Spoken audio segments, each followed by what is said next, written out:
Good afternoon. Welcome back to Pagitt Radio on AM950, DougPagittRadio.com. January 15th, 2012. Yes. According to the Mayan calendar, perhaps our last January. So let's enjoy it. Okay. The celebration tomorrow of Martin Luther King Day has been going on for, I don't know, 25 years. Is anyone to do it? John, do you know? Either John? I don't. Yeah, John.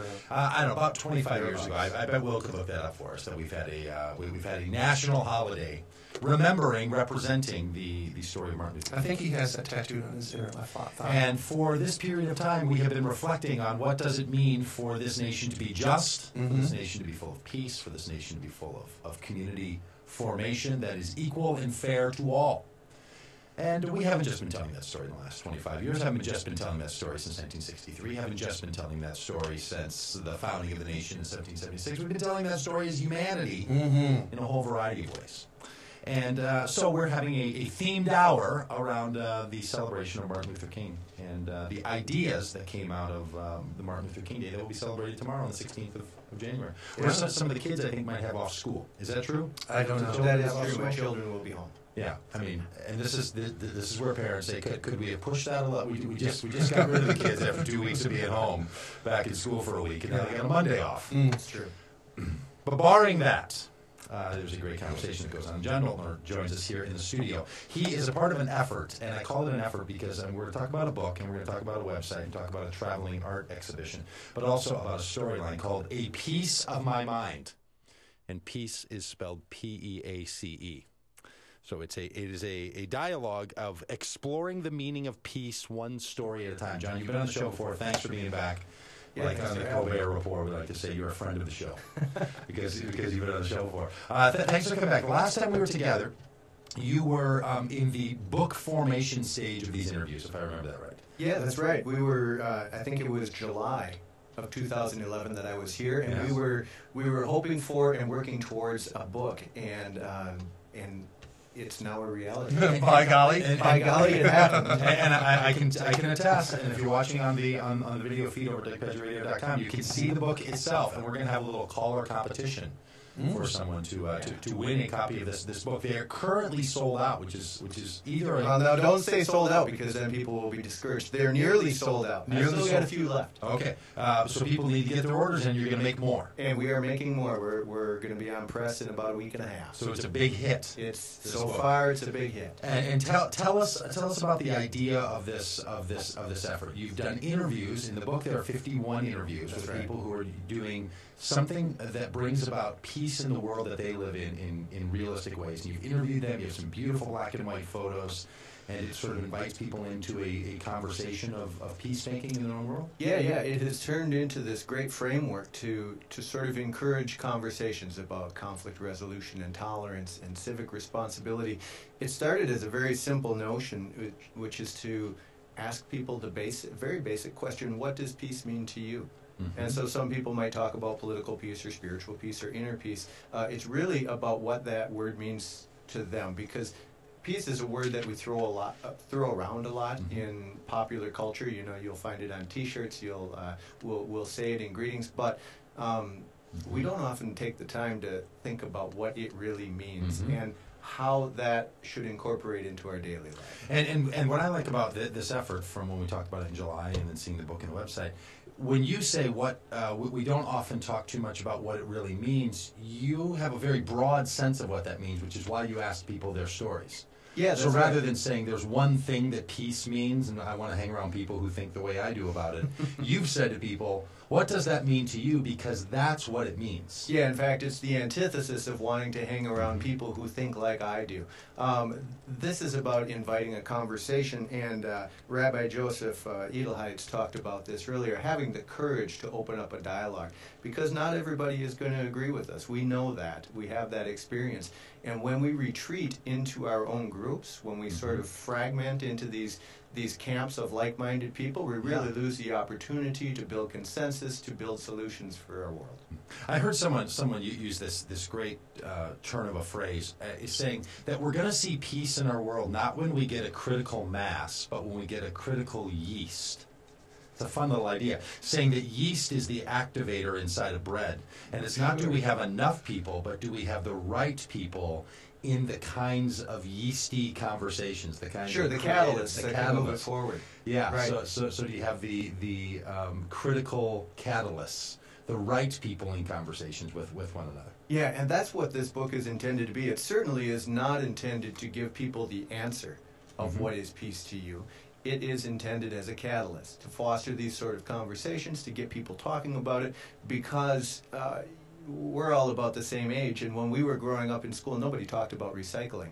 Right. And recycling didn't happen. But then recycling became a part of the public discourse. It became a regular conversation. Now it's sort of, second nature. Yes, right. People just do it. And I think if we can encourage those sorts of conversations, and instead of focusing on the problems and the differences, those things exist. But if you can direct your energy toward the solutions instead, we're going to be better off. Well, and tell us a bit of your story. How did this come about for you? I mean, you obviously weren't spending all of your work life and career as a peace activist. Tell us how this developed for you. No. In fact, I'm not an expert really in any sense of the word. I'm ask my family, ask the people who know me. He's an artist. I'm an artist. Yeah. I'm a storyteller. I work as a freelance photographer and writer. I do a lot of work for national magazines, for corporations, for nonprofit organizations. And when it comes down to it, all those different venues, I'm doing storytelling. And I usually have a personal project going at any given time. Usually they last a month or a couple of weeks or a couple of months. This one happens to have lasted almost 3 years now, and it's still going on. But I wanted to create this venue where people could have these sort of conversations, where people could voice stories of hope. A friend of mine, a Buddhist minister, just described it as a gathering of human goodness. And I wanted to create a venue where we could do that. And how did that come about for you? So you're doing the work, in your life, and you're being a journalist and a storyteller and a photographer and a writer. How did A Piece of My Mind, which people can read about at apieceofmymind.net, how did that come into your purview into your life? Yeah, well, the economy tanked, and I had a little free time on my hands. Nice. Yeah. So really. Yeah. This was the silver lining within the downturn in the economy. I had a restlessness. I had a need, a desire to pursue a long-term project that was going to work towards sort of the common good, something with some substance. Yes. And suddenly I had a window of opportunity that opened up where I could do that. And you were then saying to yourself, I'm going to use the skills that I have to extend another conversation that I think would be interesting. Yeah, exactly. And it started out as this very hazy path, and I had no idea what size and scope it would take, only that I wanted to begin. So first of all, I did a couple of interviews, and I found them interesting. I found that they fed me, that it was very encouraging work, and so I did a couple more, and all of a sudden it started taking shape, and it started becoming a body of work that I could develop further. And now it's kind of taken on a life of its own. There's a book, there's a website. Tell us about the traveling arts expression of this, where people can go and experience it themselves. Yeah, the traveling exhibit. Last year, with funding from the Minnesota State Arts Board, we were able to produce a traveling exhibit that is 52 panels. Each panel has a portrait and about a 200-word excerpt from the person's interview. And this travels around to schools and community groups and galleries and universities, and is used. We've got a lot of programming that's developed around it to engage people with the exhibit and foster these kinds of dialogues. So if someone, I think when we were together in July, the exhibit was just getting ready to launch. Is my memory right on that? I think that it is, yes. And how has it gone? And if people wanted to have this exhibit in a place where they are, either here in Minnesota or around the country, is that something they could? Yeah, absolutely. It's available, and you can go onto the website and get more information, and all my contact information is there as well. And it leases out for 6 weeks at a time at different venues, and it's shipped on a semi-truck on a pallet in 4 big cases with specific instructions on how to hang it on the wall.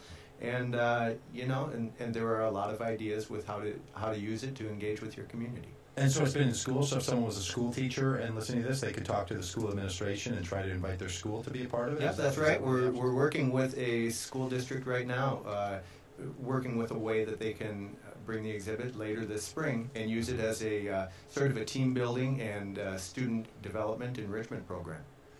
And when people have experienced this, because I'm sure you've been getting feedback, what are you hearing from people when they've been to the traveling exhibit?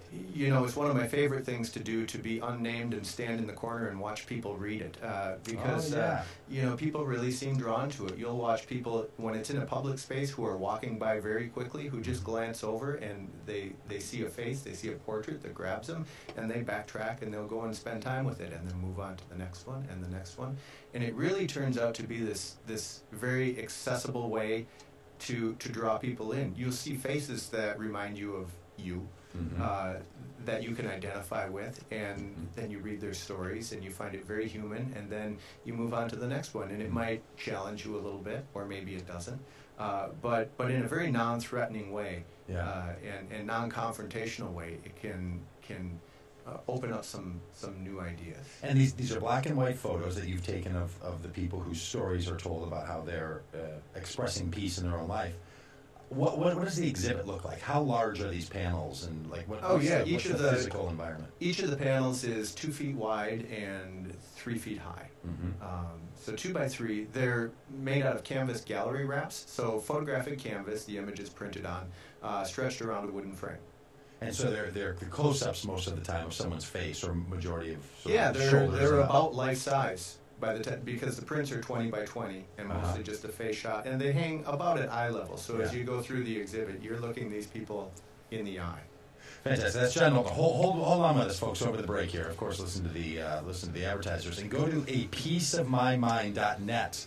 We're going to talk a little bit about the book, and we're going to have a giveaway for the book after the break here at 952-946-6205. But hold off on those calls until we get back, and we do a little giveaway. Doug Pagitt Radio with John Noltner and A Piece of My Mind at apieceofmymind.net.